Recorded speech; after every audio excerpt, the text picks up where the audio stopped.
गुजरात के वडोदरा में pre school association के सदस्यों ने रजिस्ट्रेशन नियमों पर विचार मामले कलेक्टर कार्यालय में आवेदन दिया है।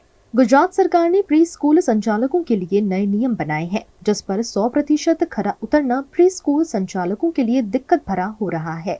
इस मामले वडोदरा के नए कलेक्टर कार्यालय में pre school welfare association Vadodara के अध्यक्ष अभिषेक वैष्णव और वडोदरा के प्री स्कूल के शिक्षकों और संचालकों ने बड़ी संख्या में एकत्रित होकर हाथों में प्ले कार्ड के साथ जिला कलेक्टर बीजल शाह को आवेदन दिया है। प्री स्कूल के रजिस्ट्रेशन के लिए अनिवार्य किए गए रेंट एग्रीमेंट और बिल्डिंग यूसेज परमिशन मामले का विरोध किया गया है। બધા સ્કૂલ અહીંયા ભેગા થયા છે।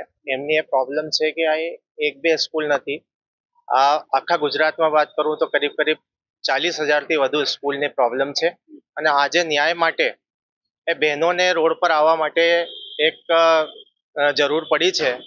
તો સરકારને નિવેદન છે કે એના માટે જો ન્યાયની જરૂર છે પૂરી કરે।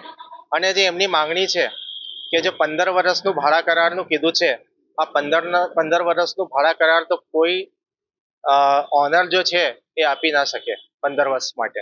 અને આ રજિસ્ટર્ડ ભાડા કરાર છે, એને જો 15 વર્ષમાં મલ્ટીપ્લાય કરીએ આપણે તો કરીબ 3-3.5 લાખ રૂપિયા જેવા, એક 25,000 ભાડું હોય તો કરીબ 3-3.5 લાખ રૂપિયા જેવું એક વેલ્યુ થાય છે।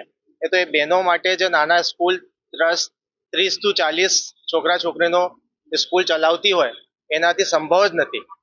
આ તો એક માંગણી છે।